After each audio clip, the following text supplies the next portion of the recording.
Hello, good morning. Welcome in to another episode of Good Morning Nasdaq. I'm Dom. That is Huddie. Welcome Hello. in to the Clover Trading YouTube channel. It's 8:55 in the morning on a beautiful Monday, first full week in September. It is the 9th day of September, year of our Lord 2024. Welcome in, welcome in. We got AO, the CJ, Mr. Market, Selene Music, Joseph, Ty over in the YouTube chat. Head on over there. Let us know where you're tuning in from, how you're doing today, how the month's going for you. Ask a question, and we'll get to them towards the end of the show. Make sure, as always, that you are subscribed to the channel. Do us a quick favor. Check right now if you're subscribed. Oh, no, sometimes it can happen where you just think you're subscribed and you're not. Subscribe to the channel. We're on the mission to have more of those. And then hit that thumbs up button. It makes us really appreciate you, of your appreciation of us, makes us work harder. Not really, we're going to work hard no matter what, but we do like seeing the like count go up, and then we all DM each other on the side. Oh my gosh, dude, 67 likes. You guys can do that. You can bring that spark to our lives. Hit that thumbs up button. Alrighty, first full week in September. Kind of an interesting week last week. Pretty slow. Overall market pull off the highs. We had some gappers squeeze. We had some gappers fade. What do you think here going into a new week, Huddy? Where's your mindset at? Overall market's up a little right now. Any area of focus? I know me and you've been doing some extra work on the side on the weekends to try to dial in our trading. What did you come out with last week, and what are the changes going into the new week? Well, last week was a pretty good week for me, and I kind of, still have that feeling that I kind of talked about on Friday, where I really don't want to make a mistake. I really don't want to throw bad money after good money. Um, I know that if I trade very little for the rest of the month, like I'll have a very good month, and that's kind of my mentality going forward. I want to just again try to be as disciplined as possible. Understand if it's not there, I don't want to force the trade. Um, and really just be specific about my spots and make sure I'm not making mistakes.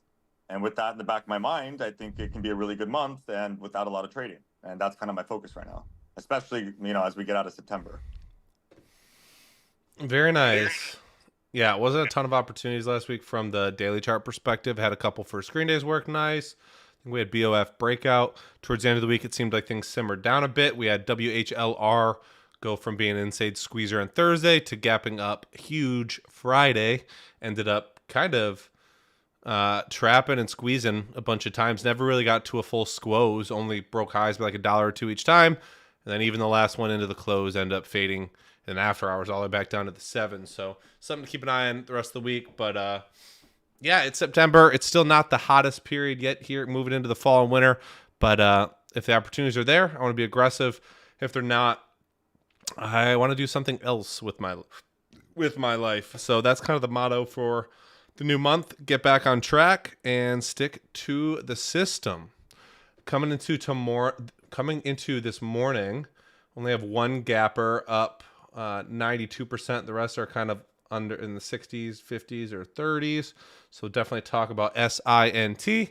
Like I said earlier, make sure you hit that thumbs up button and make sure you let us know any questions you have. We'll get to them towards the end of the show once we run through the gappers. Any charts you want us to look into, and we'll do our best to get those questions answered by the end of the show. And then we'll head on over to the room. Have a wonderful morning over at Clover. What do you say, Huddy? Let's talk about it. SINT. Let's pull up the daily chart and go from there. Let's pull up the dilution tracker. Start with that. SintX Technologies. 750K float. I love seeing sub 1 mil. It seems like we see them every week now. Medical device industry. Let's see. Medical and non-medical applications. 59 minutes ago. They received notice of allowance for United States patent application for silicon nitride functionalized zirconia toughened alumina ceramic biomaterial. Well, that's a tongue twister. Say that 5 times fast. Okay, not the craziest news ever. What, they allowed their patent application got allowed to be put through. Okay, 3.2 months of cash.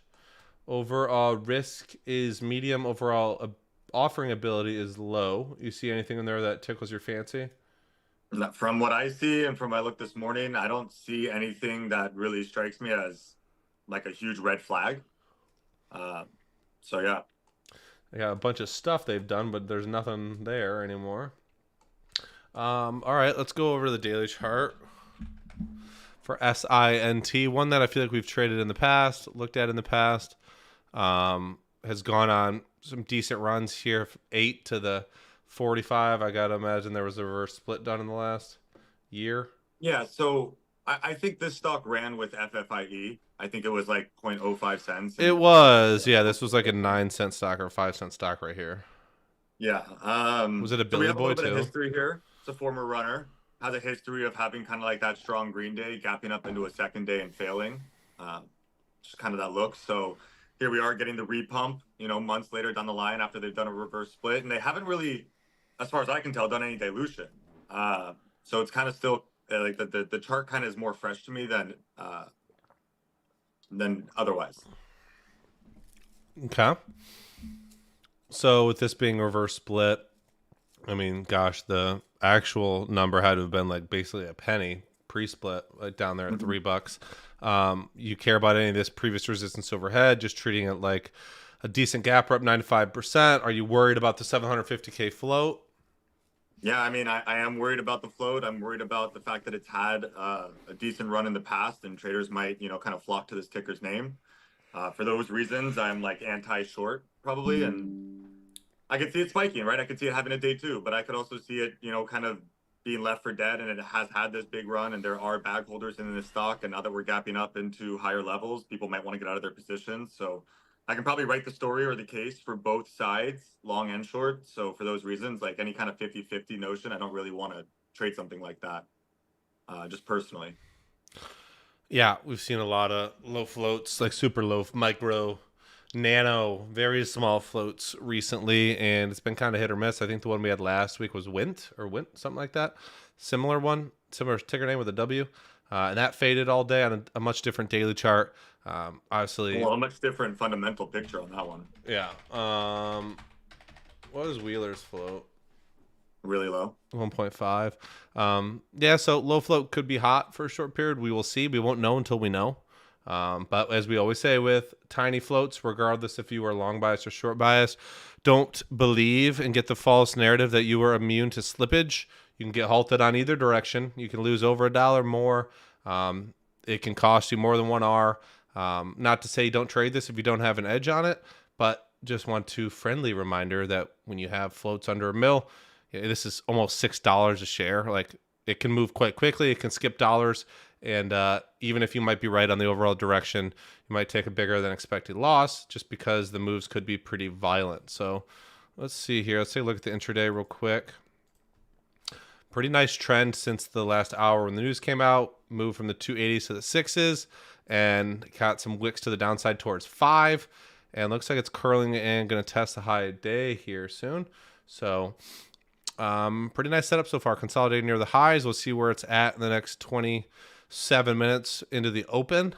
That is your biggest gap for the day, SINT. I'm not too interested from either a long or short perspective. Long perspective, it just doesn't really have a history of running. The first time, like Huddie said, it was in sympathy to something else and ended up being like a gapper from like 4 cents to like 15 cents and then had a little spike and then died and never really became active again until now. But there is tons of room. A 5 to 12 move on this chart wouldn't look like the craziest thing candle-wise, but that would be another 100% move from here. So just something to keep in perspective. I try to avoid day one longs unless there's clearly a great catalyst into the afternoon for a gap up. And even then, I pretty much don't. Huddie will DM each other back and forth in the afternoon, but we won't take it. Huddie might take it and then sell it immediately, but we really just don't buy day ones ever. So this is one where I'll have my popcorn. Maybe there's something entertaining with it. Maybe you can spark the market and give us some more gappers throughout the rest of the week. But if we're actually playing it, I'm not too interested in this one. Alrighty. Next gapper of the day. Any one of these that really interest you more between IMBS and TNXP? Both kind We of can in the do boring, both. even in the Both. boring wheelhouse. TNXP is one that we've definitely seen in the past. This is super toxic. So we can talk about this one real quick. Yeah, I'll give you guys just a quick rundown and we'll get to questions. TNXP, I think, is one of the worst stocks in the market, like from a dilutive fundamental picture. Now, that doesn't mean they can't run, but they are presenting data on their monkeypox vaccine. That is why they are gapping up today. If you're going over to their dilution tracker, you can see they have a 500 million ATM, which is quite large. Um, this is like one of the worst companies. Most times that it gaps up, it fails. So I don't expect much here, but if the volume starts to get kind of crazy, they might be doing something from the lows that could get interesting eventually. So it's one to just kind of keep an eye on, or at least for me, because I love their dilution. Like I want them to run it. I'm so bearish, I'm bullish, but I don't know if they're ever going to be able to. Yeah, I don't think about this one too much. Only up 60%. I think that news is kind of not that important anymore. It's kind of like when you see COVID vaccine stuff in like 2023 or 2022, late 2022. It's just kind of the time has passed for that hype. I think you saw Friday, GovX, VRAX, and APDN kind of pop on some sort of random PR about monkeypox, and they all, I think, closed red except APDN. So not the right catalyst for right now. Horrible company. Even when it did run on that type of news, when those stocks were hot, it was weak.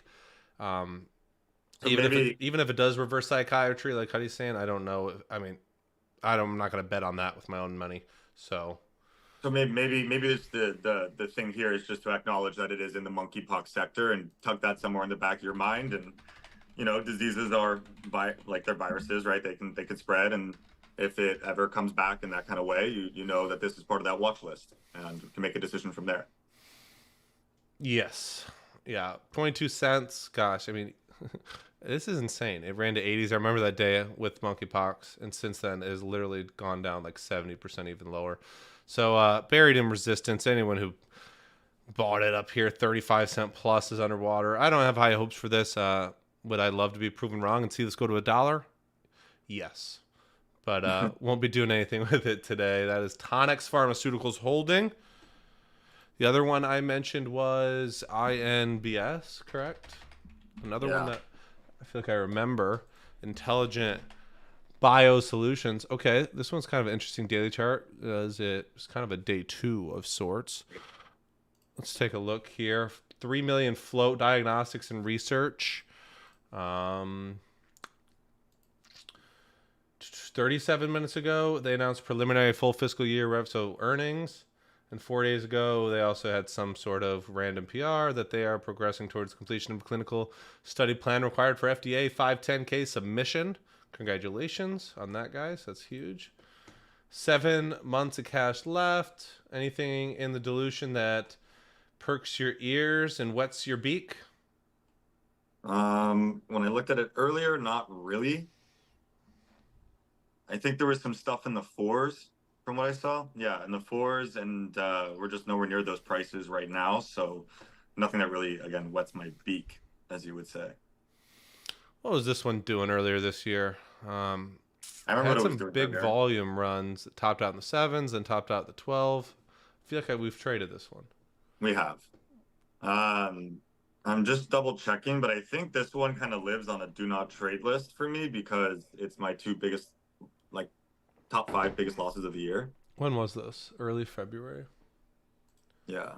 Let's see if I have trades on it. Because that was the first green day that turned into a breakout. Here we go. On February 13th, I made $38 on it.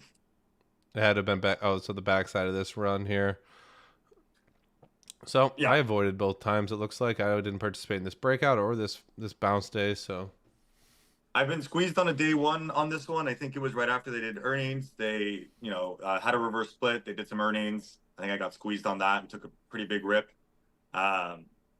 Since I don't know how much the float has changed. I think the float has changed, so it might be a little bit different now, but has a tendency to squeeze shorts on day 1. So for those reasons, I'm probably going to ignore this one as a short seller.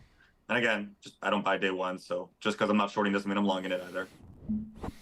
yeah, up 56% right now. It's kind of weird because you can't really count it as a overextended gap up. I mean, you kind of guess you can do whatever you freaking want, but it didn't really run until this candle looks big, but that's because this stock, which is what we want out of small caps, when you guys bring up tickers that have good volume every day, not really any range, because this candle looks so big, it's because this is a stock that no one's talking about, no one's watching. There's no interest. Every day it's doing 10 to 20,000 shares. And during regular hours, it went from 130 to 160, which is a decent percentage move on increased volume because it doesn't take a lot for that to show up on the daily chart. And then most of its run happened in after hours at 4 o'clock is when it really started to move. And so you can either look at this and go overextended gap up on day 2, or you can just say this is a day 1 gapper. I don't care what you do.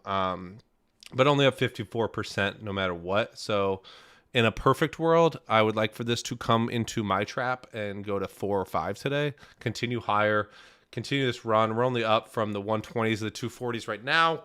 So it's really not all that impressive. I know it looks big on the daily chart, but again, that's just because this stock has a pretty low average daily range. So I won't be touching this today, but it will be around a list. Around a third, a fourth high list going into tomorrow to see if it can hold up and go higher. That's kind of my perspective on INBIS. Those are all the gappers for the day. Those are the gappers of the day. Is this a stain or a watermark right here?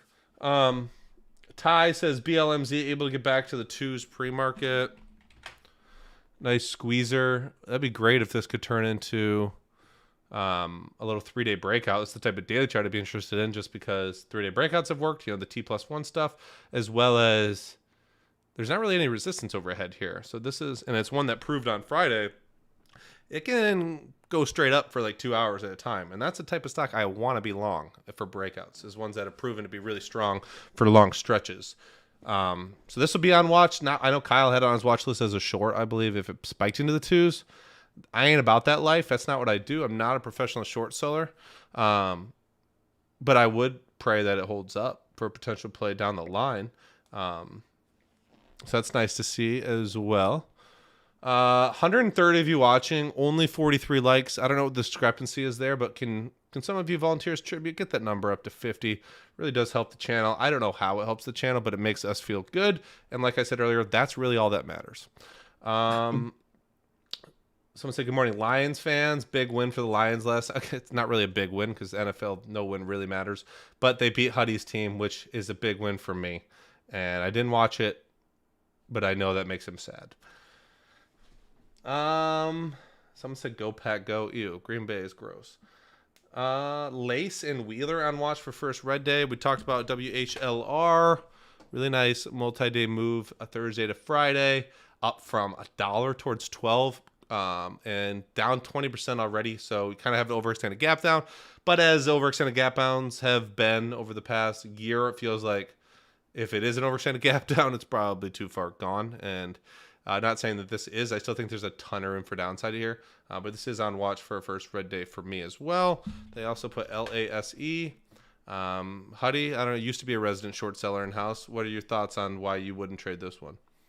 I think I used to scan for this all the time. I could see a world where it works, but I can also see a world where there's liquidity problems. It's not really a real runner. Like, I don't really know what's going on here. And as far as the chart goes, like, I can see it. But as far as, like, is it, like, really well built to be the best one I've ever seen? No. All the volume kind of came in on that last day. And by all the volume, I don't really mean that much volume even came in the first place. Did you say 4 million or 40? 4. Okay. 4. So it's just not all that ideal. Yeah, from a behavior perspective, it does have a history of pretty violent first red days. You see back here, LASE on a gap up, went red and went from 480 down to 3. So there is some precedent. I actually like this the more I look at it more than I hate it, just because I think, again, of our early years when we were just blindly shorting first red days. Like, if it's red, it's it's kind of like the deer people who shoot any deer they see. If it's brown, it's down. If you see a 3-day move without going red, I don't care what anything that Huddy and Dom are saying, I'm shorting it. And I think this kind of falls into that category.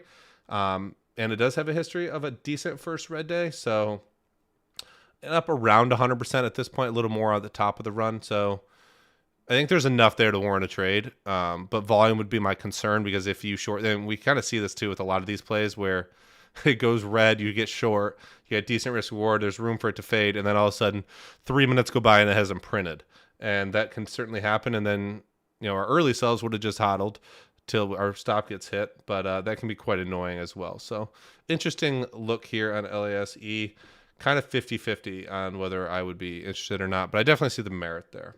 It's better than a lot of charts I see that people bring up for first red days. Agreed. 9:15 on the dot. We did start a little late because I had some technical issues, but when don't I have technical issues? If you have any other questions, get them in right now. Long week ahead. We'll have a couple webinars for all you 4-leafs this week. Someone said HOTH reversal. I don't believe I added this. I saw it, but down 8% this morning. Just, I don't know. It's only up, 100%? I really want to stray away from day one gappers as reversals unless they really, really run and really squeeze people out and do really, really crazy volume. And there's just not a lot of range here. The move isn't big enough. The main thing is, I kind of got stuck on Wizza Friday, and I kind of can't decide if it's something I should be doing or not doing. But, I had a great Tani's trading tickers too. He really has like a minimum criteria of 300% runs for these one-day reversals where we only have one red day in between. And I think I want to be more strict on that just because it's not something I used to do until I saw trading tickers. I used to say it had to have multiple red days. And so if I'm going to go against that, I think I need to be pretty stringent and strict with the criteria that I need to see a really, really insane move. And this really isn't that insane. 70 cents to $1.40. Not crazy wild. So this is not on a list for me. This is one where I just expect to not be on my watch by tomorrow. Ty wants to know, is there a webinar schedule? How do I know when to tune in? The webinar schedule is on Zay Discord. I believe it's called webinar schedule. Am I correct? Yes. Yes. It's 2 tabs underneath the main trading room. And you'll be able to see, generally speaking, it's Tuesdays and Thursdays just because we are creatures of habit. And I like to do Tuesdays. Kyle likes to do Thursdays. And Huddie likes to go, I'm flying that Tuesday, so I'll go on Thursday. Or I'm flying that Thursday, and I'll go on Tuesday. So that's kind of how Huddie participates in one or the other. All right. 9:17. You guys are out of questions. Slower market today. But yeah, we'll be back at it Tuesday, tomorrow, 8:45 a.m. Eastern Standard Time. Thank you guys for getting that number over 50. Let's have a great week. Can we all make a solemn promise to ourselves today? We're going to follow our rules. We're going to make this the best week possible for us based on the market and what it gives us. But we're going to control what we control. And we're going to go into every single day this week with the same perspective. I'm going to follow my plans, stick to my watch list. And at the end of the day, I'm going to be the best version of myself I possibly can be. But it's going to result in all of us as a collective unit having a week where a week from now, next Monday, we all come in and we're hyped and we go, you know what? That was a great week.